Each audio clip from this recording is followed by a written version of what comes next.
صار تنسيق بهذا الموضوع، لكن احنا الضرورات تبيح المحظورات.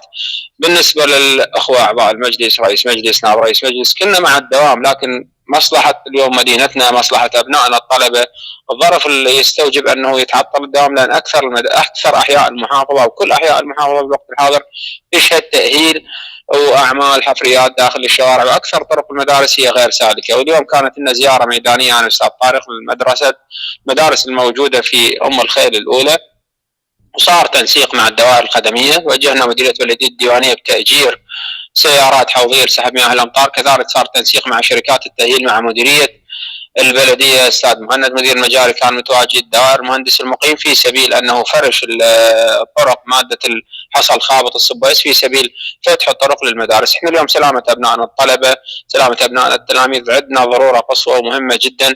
فاليوم بالنسبه له يعني ما كان بدنا انه يتعطل الدوام الرسمي، لان عندنا مناهج دراسيه، عندنا موقع تريد نكمل المناهج، لكن اليوم الضرورات مثل ما تفضلت تبيح المحظورات.